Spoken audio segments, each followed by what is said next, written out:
उत्तर प्रदेश के मुख्यमंत्री योगी आदित्यनाथ प्रयागराज में डॉक्टर राजेंद्र प्रसाद राष्ट्रीय विधि विश्वविद्यालय के उद्घाटन समारोह में शामिल हुए। इसमें उन्होंने कहा कि सुशासन की पहली शर्त रूल ऑफ लॉ है। बार और बेंच के सहयोग के बिना ये संभव नहीं है। आम आदमी का जुडिशरी पर विश्वास बना रहे, हमें इस दिशा में काम करना चाहिए। अगर लोकतंत्र में जनता का विश्वास डगमगाया तो फिर उसे सड़कों पर उतरने में देर नहीं लगेगी।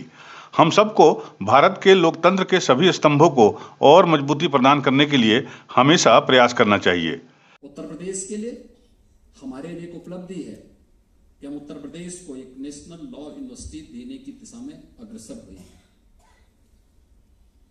आज उत्तर प्रदेश देश की एक बड़ी अर्थव्यवस्था के रूप में आगे बढ़ा है।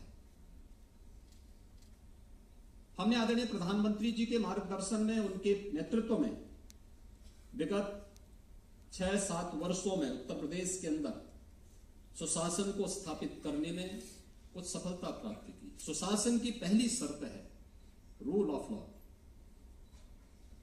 और रूल ऑफ लॉ बगैर बार और बेंच के सहयोग से नहीं हो सकता है, कभी नहीं हो सकता है।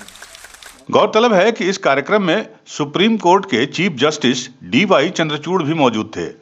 योगी ने कहा कि लोकतंत्र में संवाद का विशेष महत्व होता है। अगर किसी को कोई समस्या होती है तो वह अपनी परेशानी के बारे में सीधे शासन को अवगत करा सकता है।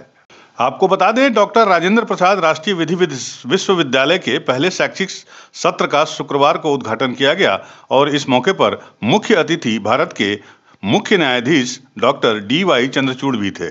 डॉक्टर DY चंद्रचूड़ ने कहा कि शिक्षा का उद्देश्य सबकी भलाई होना चाहिए और यह तभी संभव है जब स्थानीय भाषाओं में शिक्षा दी जाए।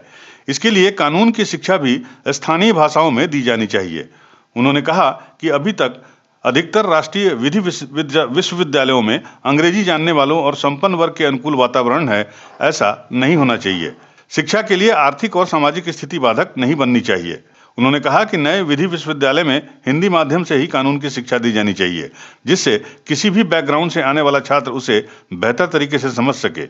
यूपी न्यूज़ 9 के लिए प्रयागराज से विमल श्रीवास्तव की रिपोर्ट।